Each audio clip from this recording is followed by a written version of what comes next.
നമ്മളിപ്പോൾ എല്ലാവരും വാട്സപ്പ് ഉപയോഗിക്കുന്നുണ്ട്. ഈ വാട്സപ്പ് ഉപയോഗിക്കുന്നേരോ ചില സമയത്ത് നമുക്ക് വാട്സപ്പിൽ വരുന്ന മെസ്സേജിന് റിപ്ലൈ കൊടുക്കാനാകില്ല. നമ്മളെ നെറ്റ് ഓൺ ആണെങ്കിൽ നമുക്ക് വാട്സപ്പിൽ മെസ്സേജ് വന്നത് അയച്ച ആൾ അറിയുകയും ചെയ്യും. അപ്പോൾ ഓലെന്താ വിചാരിക്കുക, ചങ്ങായിക്ക് ഒരു മെസ്സേജ് അയച്ചിട്ട് മൈൻഡ് ചെയ്തില്ല വിചാരിക്കും.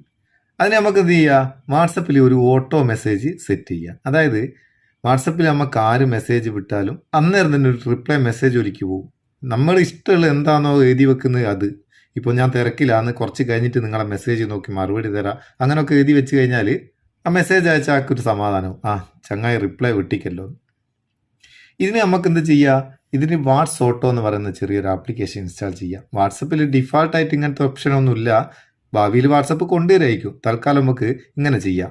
ഈ വാട്സ് ഓട്ടോ എങ്ങനെ സെറ്റ് ചെയ്യുക, അതെങ്ങനെ വർക്ക് ചെയ്യുക, അതൊക്കെ ഒന്ന് നോക്കുക. നമ്മൾ ഡിസ്ക്രിപ്ഷനിൽ ലിങ്ക് ഉണ്ട്, അവിടെ നിന്ന് ഡൗൺലോഡ് ചെയ്യുക. ഡൗൺലോഡ് ചെയ്തിട്ട് അതൊന്ന് ഓപ്പൺ ചെയ്യുക. ഓപ്പൺ ചെയ്താൽ ഇവിടെ ഓട്ടോ റിപ്ലൈ ഓഫ് എന്നുള്ളൊരു ബട്ടൺ ഉണ്ടാവും, അതൊന്ന് ഓൺ ആക്കി കൊടുക്കുക.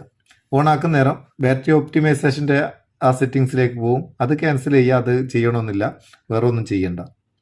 ഇനി നമുക്ക് നമ്മുടേതായിട്ടുള്ളൊരു മെസ്സേജ് എഴുതണ്ടേ. ഇവിടെ ഓട്ടോ റിപ്ലൈ എന്നുള്ള ഒരു പെൻ ഐക്കൺ കാണുന്നുണ്ട്, അവിടെ ഒന്ന് ക്ലിക്ക് ചെയ്യുക. എന്നിട്ട് ഇതിലുള്ള ഈ ടെക്സ്റ്റ് അങ്ങ് മായ്ച്ച് കളയുക. എന്നിട്ട് നിങ്ങൾക്ക് എന്ത് മെസ്സേജ് ആണോ എഴുതേണ്ടിയേ അതവിടെ എഴുതി കൊടുക്കുക. ഞാനിപ്പോൾ ജസ്റ്റ് ഒന്ന് കാണിച്ചു തരാൻ വേണ്ടിയിട്ട് ഒരു താങ്ക്സ് നിർത്തേ. താങ്ക്സ് ജസ്റ്റ് ഒന്ന് കാണിച്ചു തരാനാണ്. നിങ്ങൾക്ക് എന്ത് മെസ്സേജ് ഇവിടെ ഓട്ടോ റിപ്ലൈ ആയിട്ട് പോകാൻ വേണ്ടിയിട്ട് സെറ്റ് ചെയ്യാം. എന്നിട്ട് ഇവിടെ ടിക്ക് മാർക്ക് കൊടുക്കുക. ഓക്കെ, അത് സെറ്റായി. ഇനിയിപ്പോൾ ഇത് വർക്ക് ചെയ്യുമോ നോക്കാമല്ലോ നമുക്ക്. ഞാൻ വേറൊരു വാട്സപ്പിൽ നിന്ന് ഇതിലേക്ക് ഒരു മെസ്സേജ് വിട്ടു നോക്കട്ടെ. ഒരു ഹായ് വിട്ട് ഇവിടെ വന്നോ ഓട്ടോ റിപ്ലൈ എന്ന് പറഞ്ഞിട്ട് ഒരു താങ്ക്സും. ഈ ഓട്ടോ റിപ്ലൈ നമുക്ക് അങ്ങ് ഒഴിവാക്കാം. ഓട്ടോ റിപ്ലൈ എന്നുള്ളത് വേണമെങ്കിൽ ഒഴിവാക്കാം. അതിനെന്താ ചെയ്യേണ്ടിയേ, ഇവിടെ 3 കുത്തുണ്ട്, അവിടെ ഒരു കുത്തു കൊടുക്കുക, സെറ്റിങ്സ് എടുക്കുക. സെറ്റിങ്സ് എടുത്താൽ ഇവിടെ റിപ്ലൈ ഹെഡർ ആൻഡ് ഫൂട്ടർ എന്നുള്ള ഈ ഭാഗം ഓപ്പൺ ചെയ്യുക. ഇവിടെ ഒരു ബട്ടൺ ഉണ്ട്, അതങ്ങ് ഓഫായി കളയുക. അത് ഓഫാക്കി കഴിഞ്ഞാൽ പിന്നെ ആ ഓട്ടോ റിപ്ലൈ എന്നുള്ള ആ മെസ്സേജ് ഉണ്ടാകുകയില്ല, ആ ഹെഡർ ഉണ്ടാകുകയില്ല. ഇനി ഹെഡർ വേണം, ഓട്ടോ റിപ്ലൈ വേണ്ട, വേറെ എന്തെങ്കിലും മതി എന്നുണ്ടെങ്കിൽ നമുക്ക് ഇഷ്ടമുള്ള ഒരു ഹെഡർ ഇവിടെ എഴുതി കൊടുക്കുകയും ചെയ്യാം.